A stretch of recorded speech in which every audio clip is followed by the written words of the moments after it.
বিশ্বনবী জুমার খুতবা দিচ্ছেন, হঠাৎ বিশ্বনবী দেখলেন হাসান আর হুসাইন লাল দুইটা জামা পরে জুমার মসজিদের মধ্যে ঢুকে একবার কাতারের এইদিকে দৌড় মারে, আরেকবার ওইদিকে দৌড় মারে। বিশ্বনবী খুতবা থামিয়ে দিলেন, মিম্বার থেকে নেমে হাসান হুসাইনকে দুই হাতে টানতে টানতে মিম্বারের উপরে নিয়ে আসলেন যাতে মুসল্লিদের ডিস্টার্ব না হয়ে যায়। হাসানকে ডান হাতে ধরে হুসাইনকে বাঁ হাতে ধরে বাকি খুতবাটা বিশ্বনবী তখন শেষ করলে। আবার বিশ্বনবী জুমার খুতবা দিতে দাঁড়ালেন। এক সাহাবী এসে বসে বলল, বিশ্বনবী বললেন, কম দাঁড়াও, 2 রাকাত পড়ছো?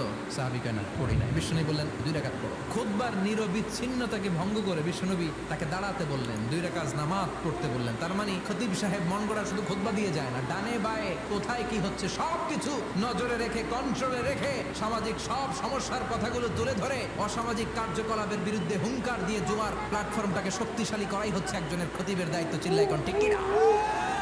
এ কাজই করেছেন বিশ্বনবী 500টা খুতবায়।